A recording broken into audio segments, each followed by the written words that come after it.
مجھے اللہ کی رحمت سے امید ہے کہ 1 سال کے گناہوں کا کفارہ ہے. تو بڑی فضیلت ہے. رمضان کے بعد سب سے زیادہ فضیلت عاشورہ کے روزے کی ہے, 10 محرم کا روزہ. سمجھ رہے ہیں؟ محرم میں ہمیں شریعت نے کیا کرنے کا حکم دیا ہے, اسلام کیا کہتا ہے؟ پہلی بات, اسلام یہ کہتا ہے کہ محرم میں روزے رکھنا دوسرے مہینوں کی نسبت زیادہ ثواب ہے. رمضان کے بعد تو زیادہ سے زیادہ روزے رکھیں, اور اسپیشلی 10 محرم کا روزہ 1 سال کے گناہوں کا کفارہ ہے, یہ اور زیادہ ثواب ہے. پورے محرم نہیں رکھے جاتے تو کیا کرنا ہے؟ 10 محرم کا رکھنا ہے. حدیث میں آتا ہے کہ آپ نے حکم دیا 2 روزے ملا کے رکھو, کیونکہ یہودی جو تھے وہ 1 روزہ رکھتے تھے, صحیح ہے نا؟ تو یہودیوں سے مشابہت سے بچنے کے لیے ہمیں حکم دیا کہ اس کے ساتھ ایک اور روزہ ملائیں. تو علماء یہ کہتے ہیں کہ آج کل یہودی 10 محرم کا روزہ نہیں رکھتے, تو اب مشابہت ختم ہو گئی ہے. تو اگر کوئی 9, 10 یا 10, 11 کا رکھ لے تو اچھی بات ہے, نہیں تو صرف 10 محرم کا بھی رکھ لے تو بھی انشاءاللہ پورا ثواب ملے گا, کیونکہ اب اس میں مشابہت رہی نہیں ہے. سمجھ رہے ہیں کہ نہیں سمجھ رہے؟ یہ کرنے کا کام ہے.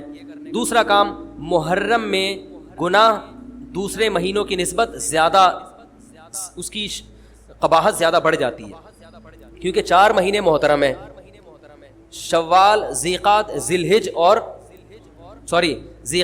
ذیلحجہ, محرم اور رجب. یہ 4 مہینے جو ہیں اسلام میں اشہر حرم کہلاتے ہیں. قرآن کہہ رہا ہے فلا تظلموا فیہن انفسکم, ان میں اپنی جانوں پہ ظلم مت کرو. یہ ماتم کرنا بھی تو ظلم ہے نا اپنی جان پہ. تو اللہ نے فرمایا ان 4 مہینوں میں اپنی جان پہ ظلم مت کرو. کسی بھی طرح سے ظلم ہو, جسمانی ظلم ہو, روحانی ظلم ہو. جسمانی ظلم ماتم کر کے بھی ہو سکتا ہے, اور انگاروں پہ چل کے بھی ہو سکتا ہے, اپنے آپ کو پیٹ کے بھی ہو سکتا ہے. روحانی ظلم کیا ہے؟ گناہ کر کا. تو نہ گناہ کرنے کی اجازت, نہ کسی اور طرح سے. عام مہینوں میں بھی ظلم کی اجازت نہیں ہے, نہ اپنے اوپر اور نہ کسی اور پر. تو ان 4 مہینوں میں ظلم کی نوعیت بڑھ جاتی ہے. سمجھ رہے ہیں؟ یہ ایک محرم کی فضیلت ہے اسلام میں. اور تیسری فضیلت جو محرم کی, جو بعض روایات سے ثابت ہے, یعنی جو فضیلت تو نہیں کہیں گے اس کو, جو محرم میں کرنے کا کام ہے, وہ بعض حدیث میں آتا ہے کہ آپ صلی اللہ علیہ وسلم نے ارشاد فرمایا کہ عاشورہ کے دن اپنے اہل و عیال پر دسترخوان کو وسعت دو, اس سے رزق میں برکت ہوتی ہے. لیکن یہ جو حدیث ہے یہ ضعیف ہے, سند کے لحاظ سے پاورفل اور مضبوط نہیں ہے. بعض علماء نے کہا کہ اس کثرت طرق کی وجہ سے حسن کے درجے کو پہنچ گئی ہے. ہمارے ہی بعض اکابر علماء کی رائے ہے, علماء جو بر صغیر کے علماء, بڑے بڑے علماء ہیں, میں نام نہیں ذکر کرتا لیکن بہت بڑی اپر لیول کے علماء ہیں, ان کی رائے یہ ہے کہ یہ ضعیف اتنی ضعیف نہیں ہے کہ بالکل ہی مسترد کر دی جائے, ٹھیک ہے نا, اور تعدد طرق کی وجہ سے درجہ حسن کو پہنچ گئی ہے. علامہ ابن تیمیہ رحمہ اللہ تعالی, جن کو سعودی عرب میں بہت فالو کیا جاتا ہے, ان کی رائے اور سلفی علماء کی رائے جو سعودی عرب کے العثیمین, بن باز وغیرہ تھے, ان کی رائے یہ کہ یہ حدیث بالکل صحیح نہیں ہے, اور اس کی کوئی حیثیت نہیں ہے کہ دسترخوان کو وسیع کیا جائے اور عاشورہ کے دن کھانا کھلایا جائے. سمجھ رہے کہ نہیں سمجھ رہے؟ لیکن جو دوسری طرف معتدل علماء, معتدل سے مراد میں ان کو برا نہیں کہہ رہا, لیکن وہ انہوں نے حدیث کی جو اگر آپ سندوں کی تحقیق کریں گے تو اس کو بالکل من گھڑت قرار دینا درست نہیں ہے. اگر سندوں کی تحقیق کریں گے تو ایسا معلوم ہوتا ہے کہ علامہ ابن تیمیہ رحمہ اللہ تعالی, جو ہمارے لیے قابل احترام ہے, انہوں نے اس حدیث کو رد کرنے میں تھوڑا مبالغہ سے کام لیا, غلو کیا ہے. ایسا نہیں ہے کہ بالکل ہی اس کی کوئی ویلیو نہیں ہے. تو ضعیف روایتیں ہیں لیکن کثرت طرق کی وجہ سے درجہ حسن کو پہنچ گئی ہے. سمجھ رہے کہ نہیں سمجھ رہے؟ اس وجہ سے بعض علماء کی رائے, بلکہ جمہور کی رائے یہی ہے کہ محرم میں اگر کوئی اپنے بچوں کو جمع کر کے اچھا کھانا. ہمارے جو مذہبی لوگ ہیں جو اسلام سے محبت کرتے ہیں, بعض دفعہ وہ بھی ایک ایکسٹریم پہ چلے جاتے ہیں, انتہا پہ پہنچ جاتے ہیں, اور جو مذہب کو نہیں مانتے یا فالو نہیں کرتے وہ بھی ایک دوسری انتہا تک پہنچ جاتے ہیں. اسے کہتے ہیں انتہا پسندی. سمجھتے ہیں؟ یہ دونوں انتہائیں کسی بھی سوسائٹی کا, کسی بھی قوم کا بیڑا غرق کرنے کے لیے کافی ہیں. کسی قوم کا بیڑا اگر غرق کرنا ہے تو یا تو مذہبی انتہا پسندی تک پہنچا دیں اس کو, یا مذہب کی مخالفت میں ڈال کے. اچھا, مذہب کی مخالفت میں جب آپ آئیں گے تو ویسے ہی انتہا پسندی کو پہنچیں گے آپ. پھر تو انتہا پسندی پھر 2 قسمیں نہیں ہیں کہ معتدل اور انتہا پسند. آواز مزیدار نہیں آ رہی ہے؟ گونج رہی ہے آواز, پتہ نہیں ان کے ذمے تو لگایا تھا. تو جس کے ذمے لگاؤ پہلے اس کو سیٹ کرانا پڑتا ہے, پھر وہ آگے کام سیٹ کرتا ہے. پاکستان میں یہ ہے الحمدللہ, پاکستان میں یہ ہے کہ آپ کسی کے ذمے کوئی کام لگائیں تو پہلے اسے کسی کے ذمے لگائیں آپ کہ اس کو تو ٹھیک کرو, پھر آگے وہ کام ٹھیک کرے گا. دیکھو پاکستان کے جو ڈرائیور ہیں پوری دنیا میں مشہور ہیں. ہم بچپن میں یہ بات سنتے تھے, پھر یہ بھی ہم سنتے تھے پاکستان کے پائلٹ پوری دنیا میں مشہور ہیں. تو ہمیں نہیں یقین آتا تھا کہ یار ہر چیز میں دنیا ایکسپرٹ ہے, تو ڈرائیونگ میں ہماری قوم کہاں سے ایکسپرٹ ہو گئی؟ ہر چیز میں تو گورے ایکسپرٹ ہیں, تو ہم لوگ ڈرائیونگ میں کیسے؟ تو اس کا جو بات سامنے آئی نا کہ جتنے یہاں سڑک پہ کھڈے ہیں, کتے سامنے سے آ رہے ہیں, کوئی انٹی نکل کے آ جائیں گی ایک دم روڈ پہ سے, اور جو بائک والا ہوگا وہ فاسٹ ٹریک پہ چلائے گا, لینڈ کروزر والا وہ فٹ پاتھ کے قریب سے آرام سے جا رہا ہوگا, بائک والا 4 بچوں کو, بیوی کو, اور بھی 2-4 محلے والے لفٹ مانگتے ہیں ان سب کو بٹھا کے فاسٹ ٹریک پہ چلے گا. اوورٹیک ہمیشہ الٹی طرف سے کیا جائے گا. تو اس ماحول میں جس نے ڈرائیونگ سیکھی ہونا, دنیا میں ظاہر ہے اس کا مقابلہ کوئی ڈرائیور نہیں کر سکتا. کچھ چیزیں ہیں بڑی سمجھنے کی ہیں, تو اسی طرح خوب سمجھ لیں. اب پائلٹ کا تو مجھے نہیں پتا, جہاز کھٹارا انہوں نے اڑا کے سیکھے ہیں, یہ جنگوں کی وجہ سے تجربہ ہو گیا واللہ عالم. لیکن ایک حقیقت ہے کہ انسان جس ماحول میں رہتا ہے نا, تو اس میں یا تو وہ خراب ہو جاتا ہے یا بہت اچھا ہو جاتا ہے. یہ بہت امپورٹنٹ بات ہے, موضوع سے ہٹ کرے, لیکن یہ پوائنٹ ٹو بی نوٹڈ ہے. اس سے آپ کو بہت کچھ سیکھنے کا موقع ملے گا. انسان جس ماحول میں رہتا ہے, اگر وہ ماحول بالکل نارمل ہے تو نہ آپ بگڑیں گے, لیکن نہ کوئی بہت زیادہ اچھے بنیں گے. آپ ایسے ہی رہیں گے نارمل جیسے ہوتے ہیں سب لوگ. یہ جو ایشیائی اقوام ہیں, جن میں خاص طور پر یہ انڈیا, پاکستان اور بنگلہ دیش بھی اس میں شامل کر لیں, یہاں سب کچھ بہت زیادہ ہے. یہاں کوئی بھی چیز تھوڑی نہیں ہے. یہاں بیماریاں بہت ہیں, غربت بہت ہے, کرپشن بہت ہے, قومیں بہت ہیں, کلچر بہت زیادہ ہیں. یعنی ایک گلی میں الگ کلچر ہوگا, اس کے محلے والے میں الگ لوگ ہوں گے, فرقے بہت ہیں. تو ایسے ماحول, اچھا اور بھی بہت کچھ ہے. اب ایسے ماحول میں انسان یا تو بگڑتا ہے, لیکن اگر بنتا ہے تو پھر بہت زیادہ بن جاتا ہے. امام ابو حنیفہ رحمہ اللہ تعالیٰ کا جو فقہ پوری دنیا میں سب سے زیادہ رائج ہوا نا, اس کی ایک بڑی وجہ یہ بھی تھی کہ وہ کوفہ میں تھے اور وہاں فتنے بہت زیادہ تھے. جو باطل فرقے وجود میں آئے نا, زیادہ تر آپ کو ملے گا اس دور میں کوفہ میں وجود میں آئے ہیں, مکہ مدینہ میں نہیں تھے یہ. تو ان باطل لوگوں میں کچھ لوگ تو ان کے ساتھ مل کے خراب ہو گئے, کچھ ان کے خلاف جو گئے ہیں نا, جنہوں نے کام کیا ہے, تو وہ دلائل کی دنیا میں مضبوط بہت ہو گئے. پھر وہ اس کی مثال ایسے, جیسے آپ سعودی علماء سے قادیانیوں کے بارے میں پوچھو گے کہ ختم نبوت کے دلائل بتائیں, ان کو اتنے نہیں پتہ ہوں گے. یہاں پٹیل پاڑا میں آپ جاؤ, کسی ختم نبوت کے کارکن سے پوچھو کہ ختم نبوت پر دلائل کیا ہیں, وہ دلائل کے انبار بھی لگا دے گا اور قادیانیوں کے اعتراضات کے جواب بھی دے دے گا. وہ وجہ کیا ہے کہ یہ فتنہ سعودیہ میں نہیں ہے, یہ فتنہ کہاں ہے؟ یہ یہاں پر ہے. یہاں اس کے ماہرین آپ کو ملیں گے. عربوں نے بھی ختم نبوت کے بارے میں یہاں کے علماء سے سیکھا ہے. یہ جو مولانا منظور چنیوٹی رحمۃ اللہ علیہ تھے, یہ عرب علماء کو دورے کراتے تھے, قادیانیوں کے بارے میں اویئرنیس دیا کرتے تھے. تو جس جگہ پہ جو فتنہ ہوتا ہے نا, جو چیز زیادہ ہوتی ہے, یا تو آپ اس میں بہہ جاتے ہیں. اگر آپ نہیں بہتے تو اللہ آپ میں وہ کمالات پیدا کرتے ہیں کہ وہ ان قوم میں نہیں ہوتے ہیں جن کو مسائل کا سامنا نہیں ہے. یہاں ایک اور بات, جن گھروں میں ذرا بھی جھگڑے نہیں ہوتے, سارے چیزیں بالکل سیٹ چل رہی ہیں, ان گھروں کے بچے نہ بگڑتے ہیں نہ کوئی بہت زیادہ باصلاحیت پیدا ہوتے ہیں. لیکن جن گھروں میں بچوں نے ابا اماں کے, بہن بھائیوں کے کچھ پھڈے مڈے دیکھے ہوں, تو یا تو وہ بچے بھی بگڑ جاتے ہیں, یا ان بچوں میں اللہ تعالیٰ برداشت پیدا کر دیتے ہیں. انہیں پتہ ہوتا ہے کہ جھگڑا شروع کہاں سے ہوتا ہے اور ختم کیسے ہوتا ہے. معاشرے میں وہ زیادہ اچھا سروائیو کر سکتے ہیں. یہ میں اس لیے کہہ رہا ہوں کہ اتنا زیادہ چھوئی موئی بننے کی ضرورت نہیں ہے کہ ہر چیز ٹھیک ہو. ہر چیز ٹھیک ہوئی تو سب کچھ غلط ہو جائے گا. اب یہاں سے مشکلات شروع ہو گئی ہیں. دیکھو آسٹریلیا میں تھا تو وہاں کووڈ آ گیا. جب کووڈ آیا تو جنرل اسٹوروں پہ لوٹ مار شروع ہو گئی اور ٹیشو پیپر، ہم جب ایک کی طرف کان لگاتے ہیں تو دوسرے کی ہماری سمجھ میں، تیسرے کی سنتے ہیں تو پہلے دو سے رہ جاتے ہیں۔ اللہ ہر وقت ہر ایک کی سن رہا ہے۔ تو یہ اعتراض اور اشکال ہمیں اس لیے ہوتا ہے کہ ہم اللہ کو اپنے اوپر قیاس کر رہے ہوتے ہیں۔ ایک بات خوب اچھی طرح سمجھ لو، خوب اچھی طرح، کہ جو لوگ بھی مذہب کے مخالف ہیں نا، مخالف، ان کے جتنے بھی دلائل ہیں اسلام کے خلاف، اللہ کے وجود کے خلاف، محمد صلی اللہ علیہ وسلم کی نبوت کے خلاف، یاد رکھو اگر اللہ کا وجود، جنت اور جہنم، فرشتوں کا وجود، یہ تمام چیزیں عقل کے خلاف ہوتی تو قرآن عقل کے بہت زیادہ استعمال کا حکم نہ دیتا۔ افلا تتفکرون، غور و فکر کیوں نہیں کرتے؟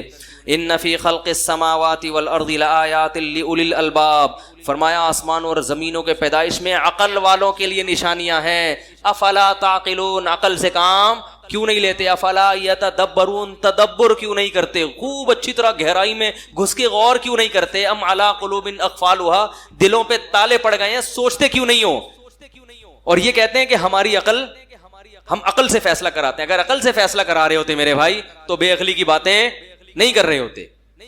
تو یہ کہہ رہے سائنسدانوں کی سمجھ میں فرشتے نہیں آ رہے، تو سائنسدان کی سمجھ میں تو دوسرا سائنسدان نہیں آ رہا ہوتا، بعض دفعہ اس کی تحقیق نہیں آ رہی ہوتی۔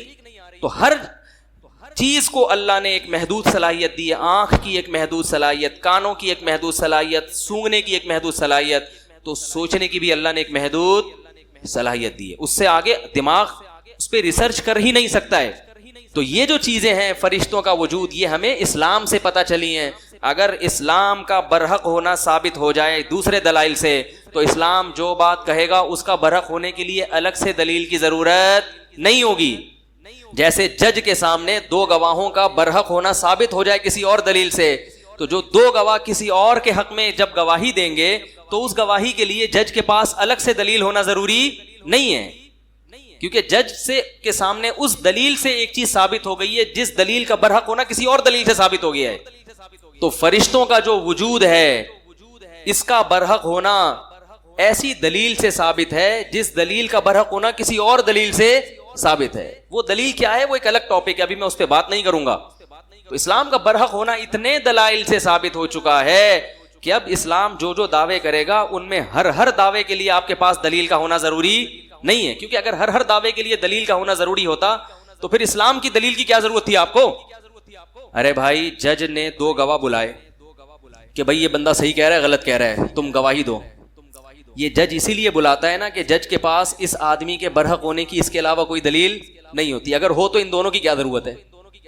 تو بہت سی چیزیں ایسی ہیں جہاں سائنس پہنچ نہیں سکتی۔ اگر سائنس فرشتوں تک پہنچ سکتی ہوتی تو ہمیں فرشتوں کے وجود پر، جنت اور جہنم کے وجود پر، اور آخرت برحق ہے، موت کے بعد ایک زندگی ہے، ان چیزوں پر پھر پیغمبروں کی ضرورت بولو بھائی نہیں۔ جیسے ہمیں کھانا کتنا ہے کتنا نہیں کھانا اس کے لیے پیغمبروں کی ضرورت نہیں ہے، کیونکہ یہ حکیموں نے، ڈاکٹروں کی پہلے سے تحقیقات بولو بھائی چلی آ رہی ہیں۔ پیغمبر آتے ہیں شریعت بتانے کے لیے۔ تو فرشتوں کا جو وجود ہے یہ قرآن و سنت سے بھی ثابت، پھر تورات اور انجیل سے بھی ثابت ہے۔ یہ حضرت موسیٰ علیہ السلام، عیسیٰ علیہ السلام، یہودی بھی مانتے ہیں، عیسائی بھی مانتے ہیں، مسلمان بھی مانتے ہیں کہ تمام پیغمبروں نے بتایا ہے، اور یہ بھی بتایا کہ یہ انسان کی مدد بھی کرتے ہیں اور انسان کو اللہ کے حکم سے نقصان بھی پہنچاتے ہیں۔ تو اگر وہ چیز لیبارٹری میں نہیں آئی تو یہ اس کی علامت نہیں ہے کہ اس کا وجود ہے ہی نہیں۔ قرآن کہہ رہے لہو معقبات من بین یدیہ ومن خلفہ یحفظونہ من امر اللہ، اللہ فرماتے ہیں پے در پہ ایسے فرشتے آنا جانا لگا رہتا ہے جو اللہ کے حکم سے انسان کی حفاظت پہ مامور ہیں۔ تو صرف ایک نہیں ہے، ہر وقت فرشتوں کی ایک لائن لگی ہوئی ہے جو انسان کو بہت سارے شر سے بچا رہے ہوتے ہیں۔ آپ کہہ سکتے ہیں کہ جتنے شر اس وقت تک دریافت ہوئے ان سے بچانے کے لیے تو تحقیق یہ ہے کہ فلاں چیز سے فلاں چیز بچاتی ہے، فلاں سے، تو کون سا شر ایسا ہے جو فرشتہ بچا رہا ہے بھائی جراثیم ہے نا، اس سے بچنے کے لیے ہمارا اندر کے جراثیم ہیں، تو ہر چیز سے بچنے کے لیے کوئی انتظام ہے۔ سردی سے بچنے کے لیے کمبل ہے، کیا خیال ہے بھائی؟ سردی ایک ایسا شر ہے جس سے بچنے کے لیے کیا ہے؟ کمبل ہیں بھائی. تو کون سی چیز ہے؟ فرشتے کون سے شر سے بچا رہے ہیں؟ بھائی بہت سے شر ایسے ہیں جو آپ نے دیکھے نہیں ہیں. جیسے 8 سے 100 سال پہلے اگر کوئی یہ بات کرتا کہ ہم پر جو بیماریاں حملہ کرتی ہیں اس سے بچانے کے لیے اندر کے جراثیم ہیں جو ہمیں بچا رہے ہوتے ہیں, کوئی مانتا؟ دیکھا ہی نہیں ہے نا اس نے. تو ایسے بہت سے شر ایسے ہیں جو انسان کی طرف متوجہ ہوتے ہیں, لیکن انسان ہماری لیبارٹریوں ان کو ٹریس, جتنی شیطانی قوتیں ہیں, جن جو ہے نا جن, یہ مادے سے بنی ہوئی مخلوق ہی نہیں ہے. آپ کو پتہ ہے ریسرچ یہی ہے نا کہ جو آگ ہے وہ مادہ نہیں ہے, یہی ہے نا ریسرچ, وہ انرجی ہے, وہ توانائی ہے. تو جنات کو اللہ نے آگ سے بنایا, تو وہ مادی چیز ہی نہیں ہے کہ جو ہماری لیبارٹری میں وہ کس قسم کی مخلوق بنائی ہے یہ ہم نہیں جانتے. فرشتوں تو جنات سے بھی ہٹ کے ایک الگ مخلوق ہیں جن کو اللہ نے نور سے بنایا ہے, روشنی سے بنایا ہے.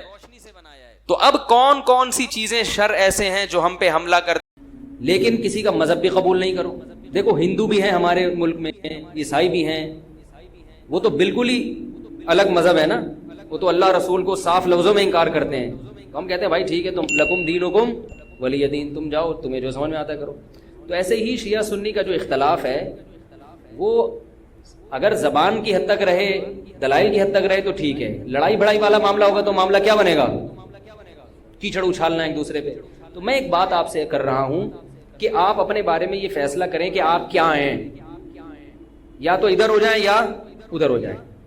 تو اگر آپ شیعہ ہیں ٹھیک ہے, پھر وہ جو کر رہے ہیں وہ ان کا مسلک ہے, آپ کریں وہ. لیکن اگر آپ سنی ہیں تو پھر آدھا سنی آدھا ادھر آدھا ادھر, بیچ کا نہ بنے. میں بھی بیان میں عرض کر رہا تھا نا آخر میں کہ بیچ کا کسی کو بھی پسند, میرا خیال ہے آپ لوگ کو ہوتا ہے, نہیں ہوتا نا کسی کو بھی پسند. قدرت نے کسی کو بیچ کا بنا دیا اللہ کی طرف سے, وہ تو اللہ کی طرف سے آزمائش ہے. لیکن خود سے کبھی بھی بیچ کا بننے کی کوشش مت کرو.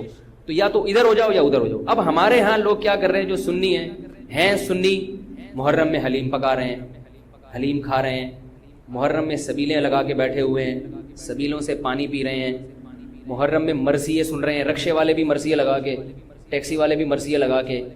بھائی یہ اسلام نہیں ہے, یہ سمجھ رہے ہو؟ جو اس کو اسلام سمجھتا ہے وہ کرے, لیکن ہم سنی مذہب جو ہے وہ اس کی نظر میں یہ اسلام نہیں. نبی صلی اللہ علیہ وسلم نے لعنت فرمائی ہے میت پہ نوحہ کرنے والوں پر, سمجھ رہے ہو؟ آپ نے فرمایا جو گریبان پھاڑے وہ ہم میں سے نہیں ہے. میت پہ چیخنا چلانا, اس کو نبی صلی اللہ علیہ وسلم نے لعنت والا عمل قرار دیا ہے.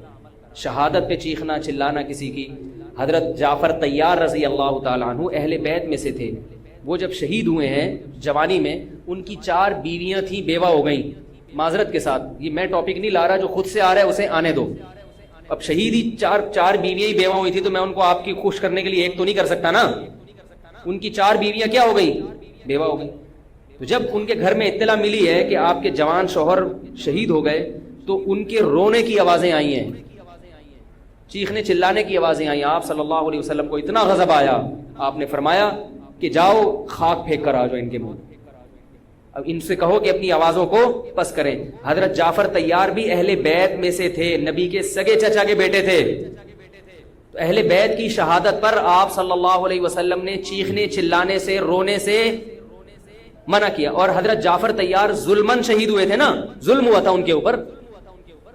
تو اسی طرح ہم یہ کہتے ہیں کہ جیسے حضرت جعفر طیار اہل بیت میں نبی کے سگے چچا زاد بھائی, حضرت حسین نبی کے نواسے, تو جیسے حضرت جعفر طیار کی شہادت پہ چیخنے چلانے والے کو نبی صلی اللہ علیہ وسلم نے پسند نہیں کیا. حالانکہ ان کی بیویوں کا رشتہ, بیوی کا جتنا قریبی رشتہ اپنے شوہر سے ہوتا ہے, اتنا قریبی رشتہ ہمارا حضرت جعفر طیار یا حضرت حسین سے نہیں ہے. رشتہ یقیناً ہے, مگر اتنا قریبی نہیں جتنا بیوی کا ہوتا ہے, اولاد کا ہوتا ہے. تو جب بیویوں کو رونے کی اجازت نہیں ہے, جو سب سے زیادہ متاثر ہوئی ہیں, تو ہم اور آپ کو حضرت حسین کی یاد میں چیخنے چلانے کی اجازت کہاں سے ہوگی؟ ہم زیادہ فنڈر بننے کی کوشش کیوں کر رہے ہیں بھائی؟ زیادہ آگے نکلنے کی کوشش کیوں کر رہے ہیں؟ یقیناً اہل بیت سے ایمان, اہل بیت سے محبت ہمارے ایمان کا جزو ہے, مگر اس محبت کا اظہار اس طرح سے کرنا ہے جس طرح سے اہل بیت سے محبت کا نبی نے حکم دیا ہے. نہیں آ رہی میرا خیال ہے بات, پولیس کی تو ضرورت نہیں ہے. جس طرح سے حکم دیا ہے بھائی, اس طرح سے اہل بیت سے محبت کرنی ہے, اپنی طرف سے نہیں کرنی آپ. تو پہلی بات تو یہ حدیث سمجھ میں آ گئی اور آپ صلی اللہ علیہ وسلم نے چیخنا چلانا گریبان پھاڑنا اور یہ سب کی منع کیا ہے. تو سنی مذہب میں ماتم کی اجازت, چیخنے چلانے کی, ہا ہو کرنے کی اجازت نہیں ہے. سمجھ رہے ہو بات کو؟ تو آپ یہ کام نہ کریں, مرثی آپ نہ سنیں, انہیں سننے دیں, انہیں کرنے دیں. آپ رکشا ٹیکسی چلا رہے ہو, کہہ رہے محرم کے احترام میں گانے نہیں لگاؤں گا, مرثیہ لگا دوں گا. بھائی نہ گانے لگاؤ نہ مرثیہ لگاؤ. اور مرثیوں میں جس طرح سے اہل بیت کا نام لیا جاتا ہے اس میں اہل بیت کی عزت نہیں ہے بلکہ اہل بیت کی توہین ہے. ہائے زینب, ہائے یوں, ہائے یوں. آپ اپنے گھر کی عورتوں کو, میں تو لوگوں کے حالات دیکھ دیکھ کے حیران ہو رہا ہوں یار. میں بتا رہا تھا نا, میرے بارے میں لوگوں نے مشہور کر دیا کہ میری یوٹیوب سے 1 کروڑ کی ارننگ ہے. تو اگر یہ جھوٹی خبر ہے, کاش یہ خبر میرے کنوارے پن میں جاری ہو جاتی, کیونکہ میرے بہت سے رشتے ارننگ دیکھ کے ریجیکٹ ہوئے ہیں کہ مفتی صاحب دکانیں پکوڑوں کی, دکانیں باتیں کروڑوں کی اور دکانیں پکوڑوں کی. تو ہم سے تو ہماری آمدن کا جو وہ تو اب اللہ نے مجھے الحمدللہ, میں یہ نہیں کہ کوئی غریب آدمی ہوں, اللہ نے مجھے مالی وسعت دی الحمدللہ. اور یہ جو میرے باہر کے دورے ہوتے ہیں نا, جاپان جا رہے لوگ کہتے ہیں بڑا پیسہ ہے یار, کبھی جاپان جا رہا ہے, کبھی ادھر جا رہا ہے, کبھی اپنے خرچے پہ ہوتا ہے. زیادہ تر اسپانسر ہوتے ہیں, اور اسپانسر مجھے گھمانے کے لیے نہیں ہوتے, دین کی تبلیغ کے لیے اسپانسر کیا جاتا ہے. اور اسپانسر کا مطلب آنے جانے کا کرایہ وہ لوگ دیتے ہیں جو بیانات کروا رہے ہیں تبلیغ کی نیت سے. باقی جو میں گھوم رہا ہوتا ہوں یہ غریبی ہے. جاپان میں گھومنے کے لیے نہیں گیا تھا, جاپان میں بیانات کے لیے گیا تھا, اور ایک دن میں 2 بیانات ہوئے ہیں. ہاں بیان سے فارغ ہوتے تھے تو گھوم بھی لیتے تھے. تو لوگ سمجھ رہے ہیں کہ یہ عیاشیاں کر رہے ہیں جاپان میں, اور یہ کوئی عیاشی ہے؟ ٹرین میں بیٹھے ہوئے کیا عیاشی ہے یار, یہ یہاں سے وہاں چلے گا, یہ کوئی, یہ تو بیوقوفوں کا کام ہے یار, اس کو عیاشی سمجھنا. غریبوں والی سوچ ہے نا, صحیح غریبوں والی سوچ, اس کو یہ کیا عیاشی ہے. تو میری اچھی آمدن ہے الحمدللہ, غریب نہیں ہوں, لیکن اتنی نہیں کہ کروڑوں کی آمدن ہو. اچھا میں یہ جاپان والی بات مکمل کر دوں کہ لوگ اسپانسر کرتے ہیں اکثر و بیشتر تبلیغ کے لیے, لیکن میرے بیانات کا کوئی پیسہ نہیں ہوتا. اسپانسر میں یہ داخل نہیں ہے کہ میں جا رہا ہوں تو مجھے بیان پہ پیسے ملتے ہیں کہ آپ آئیں گے تو آپ کو اتنے پیسے, کیونکہ بعض خطیبوں کا یہ سیٹ اپ ہے, وہ جب کہیں جاتے ہیں تو ان کو اسپانسر بھی کیا جاتا ہے, پھر ان کے الگ سے پیسے بھی ہوتے ہیں. اس پر میری طرف سے پابندی ہے. سمجھتے ہو کہ نہیں سمجھتے؟ بھائی ٹھیک ہے, آپ بلا رہے ہو تو آپ خرچہ دے دو, اگر آپ بیانات رکھوانا چاہتے ہو تبلیغ کی نیت سے میں آ جاؤں گا, بس اس سے زیادہ نہیں ہے. باقی کوئی کسی اپنی خوشی سے تو کوئی کسی کو بھی گفٹ دے سکتا ہے. تو یہاں بھی لوگ آتے ہیں, کوئی مٹھائی کا ڈبہ لے کر آ رہا ہے, کوئی پیسے لے کر آ رہا ہے, کوئی حلوہ لے کر آ رہا ہے, کوئی چاکلیٹ لے کر آ رہا ہے, وہ تو ایک الگ سی چیز ہے, وہ تو باہر ملک میں بھی ہو سکتا ہے. لیکن میرا کوئی بھی بیان, جتنے بھی میری تبلیغی سفر ہے سارے فری میں ہیں.